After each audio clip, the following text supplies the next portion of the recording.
Hey everybody, welcome to What About the Game. Today I'm going to be talking about Mr. Shifty on the Switch.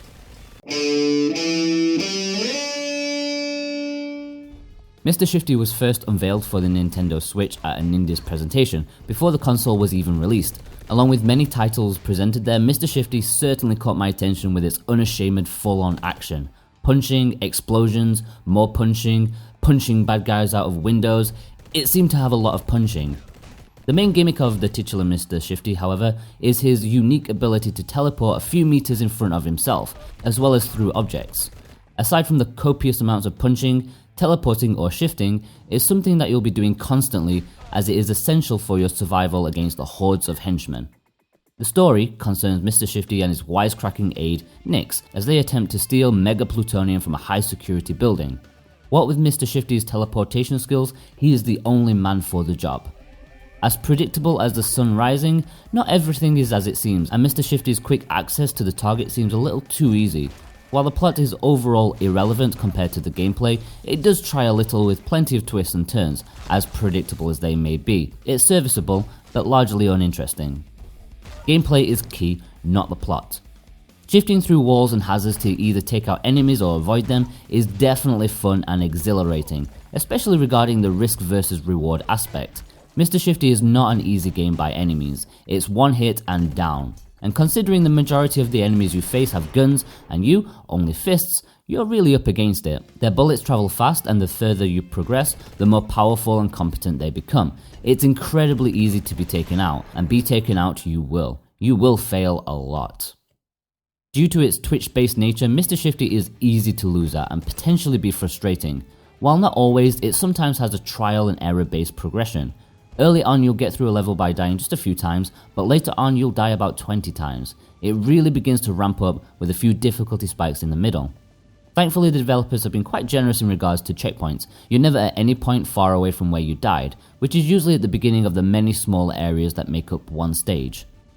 To throw you a bone with so many enemies needing to be taken down, and as a reward for attacking all out, an orange meter above the teleportation account will increase the more you attack.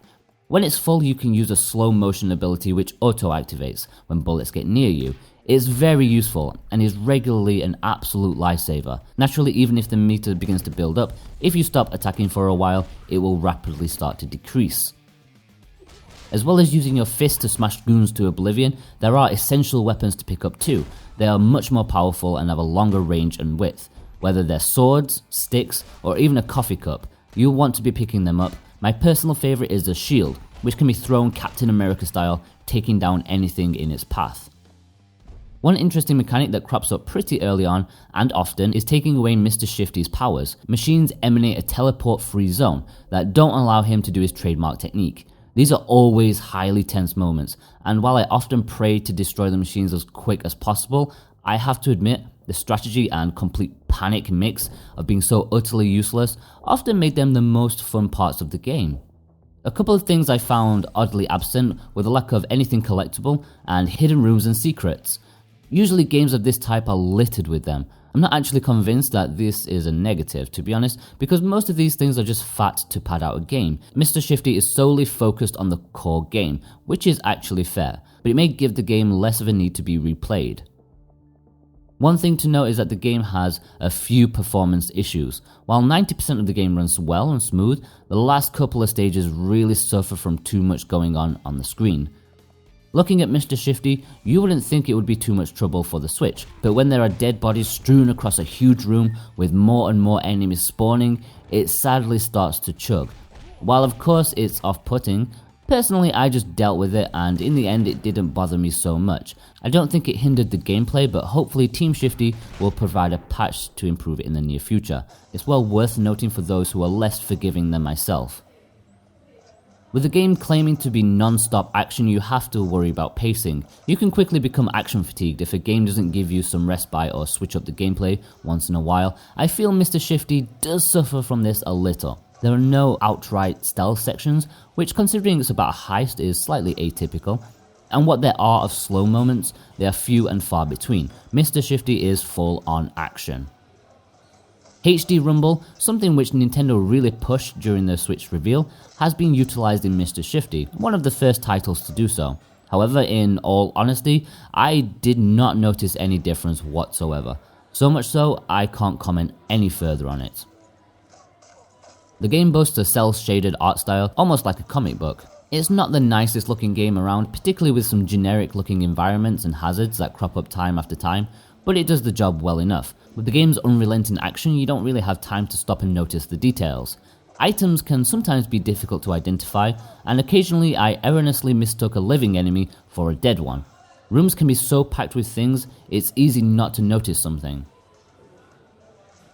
Overall, I don't think Mr. Shifty is an essential eShop title by any means, saying that there is plenty to enjoy in its full-on action.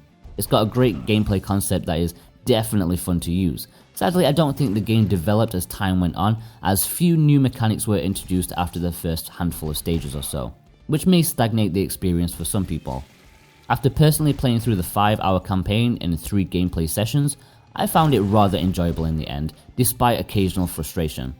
Okay guys, if you've enjoyed this video, be sure to like and subscribe, that will help me out. You can read the full review of Mr. Shifty at whataboutthegame.com, and you can follow me on Facebook and Twitter if you want to. All the links are below. Thanks guys, bye bye.